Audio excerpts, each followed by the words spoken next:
नमस्कार दोस्तों, स्वागत करता आप सभी का आपके अपने YouTube चैनल क्राइम नेटवर्क में। जी हाँ दोस्तों, आज जो कहानी मैं आपके सामने लेकर आया हूँ उस कहानी को सुनते ही आप अंदर से हिल जाओगे। जी हाँ दोस्तों, मैं अपनी ज़्यादा देर विलंब ना करके मैं सीधे अपनी कहानी पे लेके चलता हूँ। तो सिर लखनऊ में और धड़ इलाहाबाद में मिला। मधुर भंडारकर की इस हीरोइन को किसने दी इतनी खतरनाक मौत? मुंबई का बड़ा स्टूडियो, फिल्म की शूटिंग चल रही थी। मधुर भंडारकर, करीना कपूर समेत कई स्टार सेट पर मौजूद थे। इन सब के बीच में वो खूबसूरत लड़की भी थी जिसके सपने अब बस पूरे होने वाले थे। देश के जाने माने स्कूल से पढ़ाई करने के बाद वो पलकों पर हजारों सपने लेकर माया नगरी मुंबई आई, एक नई शुरुआत के लिए। लेकिन उसे नहीं पता था कि उसकी शुरुआत नहीं बल्कि उसका अंत है। एक बेहद खूबसूरत लड़की का बहुत खौफनाक अंत हुआ दोस्तों। ये बात 2012 की मधुर भंडारकर की फिल्म हीरोइन की शूटिंग चल रही थी।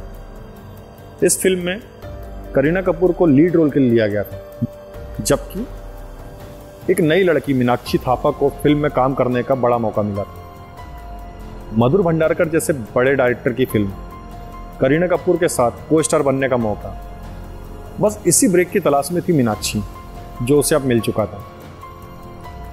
दोस्तों, उस दिन फिल्म की शूटिंग चल रही थी। मीनाक्षी ने अपनी बेस्ट परफॉर्मेंस दी थी, वो खुश भी थी। लेकिन उस दिन अचानक ही वो फिल्म सेट से कहीं गायब हो गई। दोस्तों, ये बेहद हैरान करने वाला मामला था कि मधुर भंडारकर की फिल्म की हीरोइन लापता हो जाना तमाम अखबार और न्यूज चैनल का हिस्सा बना हुआ था। दोस्तों, ये मैटर, मीनाक्षी सेट पर आई, लेकिन उसके बाद वो कहाँ गायब हो गई ये कोई नहीं समझ पा रहा था। नेपाल से ताल्लुक रखने वाली बेहद ही स्टाइलिश हीरोइन का बचपन देहरादून में बीता था। माता पिता देहरादून में ही नौकरी करते थे। मीनाक्षी की परवरिश में माता पिता ने कोई कमी नहीं छोड़ी थी। देश के बड़े से बड़े स्कूल में मीनाक्षी की पढ़ाई पूरी हुई, लेकिन उसका ख्वाब था कि वो बॉलीवुड में अपनी पहचान बनाना, और इसलिए पढ़ाई पूरी करने के बाद उसने सीधे मुंबई का रुख किया। दोस्तों, मुंबई आने के बाद हर नई लड़की की तरह मीनाक्षी का जीवन भी संघर्ष भरा रहा। वो डांस में एक्सपर्ट थी, तो उसने सोचा जब तक उसे फिल्म में काम नहीं मिलता तब तक वो लोगों को डांस सिखाएगी। मीनाक्षी ने मुंबई में डांस की क्लास भी लेना शुरू कर दिया। दोस्तों, इस बीच 2012 में एक हॉरर फिल्म 404 से मीनाक्षी ने बॉलीवुड में डेब्यू किया। यह फिल्म को ज़्यादा कमाल तो नहीं कर पाई, लेकिन ये जरूर था कि उसके बाद उसने मुंबई में पहचान मिलने लगी। फिर 2012 में जब मधुर भंडारकर की फिल्म का ऑफर मीनाक्षी को मिला तो वो बहुत खुश हो गई।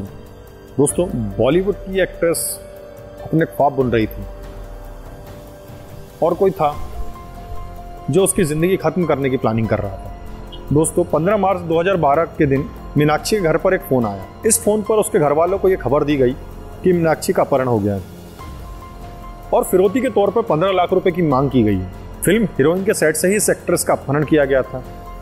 इस फोन के बाद मीनाक्षी घर वालों ने पुलिस को सूचना दी। दोस्तों, पुलिस ने किडनैपर के फोन के आधार पर उनकी लोकेशन ट्रैक की। लोकेशन आई तो मुंबई से करीबन 1500 किलोमीटर दूर इलाहाबाद की। अब तक ये पता नहीं चला था कि मीनाक्षी का किडनैपर कौन है। दोस्तों, पुलिस की एक टीम इलाहाबाद पहुंची, लेकिन इलाहाबाद में जो हकीकत सामने आई वो बेहद ही खौफनाक थी। इलाहाबाद में एक पानी की टंकी में बॉलीवुड की इस एक्ट्रेस की सिर कटी लाश पड़ी हुई थी। धड़ पानी की टंकी के अंदर था, लेकिन सिर का कोई पता नहीं था। कुछ समय बाद एक्ट्रेस का सिर लखनऊ के पास बरामद हुआ। दोस्तों, मामला बेहद हाई प्रोफाइल था। अब यह साफ हो चुका था कि मधुर भंडारकर की फिल्म की हीरोइन का कत्ल हो चुका है, लेकिन सवाल यह था कि कत्ल किया किसने और क्यों। दोस्तों, पुलिस ने बहुत तेजी से इस मर्डर मिस्ट्री पर काम करना शुरू कर दिया।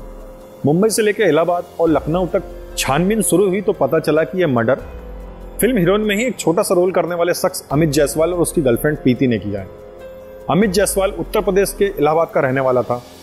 उसका अपना कोचिंग सेंटर था, लेकिन उसे फिल्मों में काम करने का बड़ा शौक था, इसलिए उसने एक भोजपुरी फिल्म में काम भी किया। मधुर भंडारकर की फिल्म में उसे और उसकी गर्लफ्रेंड प्रीति दोनों को एक छोटा सा रोल मिल गया। वहीं उनकी जान पहचान मीनाक्षी से हुई। मीनाक्षी ने अमित को बताया कि वो शाही परिवार से ताल्लुक रखती है और उसके पास अच्छी खासी दौलत है।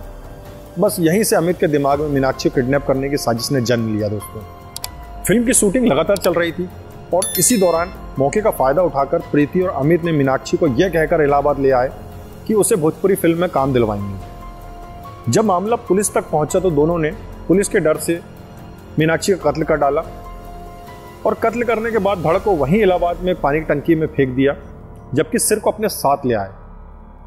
इलाहाबाद से लखनऊ जाने के रास्ते में जंगल में इन दोनों ने मीनाक्षी के सिर को कहीं फेंक दिया।